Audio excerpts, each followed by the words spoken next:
Hi guys! In this video, we're going to brush up on adding and subtracting fractions. Let's start by this question on the screen, 5 over 2 minus 1 over 8. Remember, to add or subtract fractions, we must have a common denominator.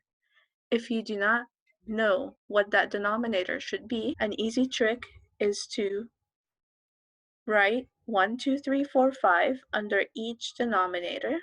And then we're going to multiply 1 through 5 by each denominator and look for a match. So in this case, 1 times 2 is 2, 2 times 2 is 4, 3 times 2 is 6, 4 times 2 is 8, 5 times 2 is 10. I'll do the same thing with the 8. 1 times 8 is 8, 2 times 8 is 16, 3 times 8 is 24, 4 times 8 is 32, 5 times 8 is 40. Then I look for the lowest match, or the smallest common number after the equal sign. I see a match at 8 and 8, and that's the lowest match I see. So that means my new denominator is going to be 8. Now I ask myself, what did I multiply the 2 by to get 8? I multiplied it by 4, so I multiplied the numerator also by 4. 5 times 4 is 20. And here I multiplied the 8 by 1 to get 8, so that means I also multiply the numerator by 1, and I get 1 for 1 times 1. Remember that whatever you multiply the denominator by, you must multiply the numerator by to make it still the same ratio or an equivalent fraction. Now that the denominators are the same, I can subtract or add the numerators. In this case, we're subtracting the numerators.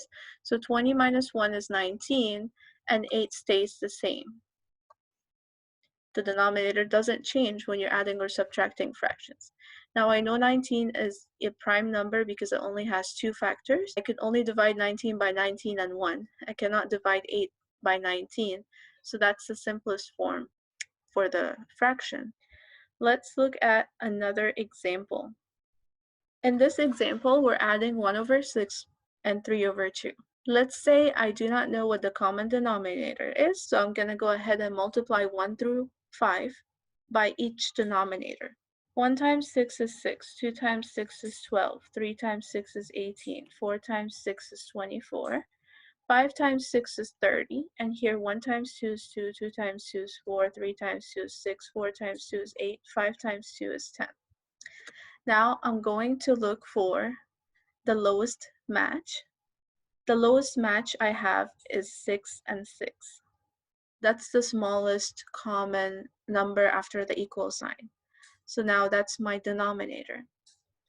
My denominator is 6 and 6, my common denominator. Now, if we could not find the match after I have multiplied both denominators by 1 through 5, I could go past 5 until I find my match. I multiplied the 6 by 1 to get my match, so therefore I multiplied the numerator by 1. 1 times 1 is 1.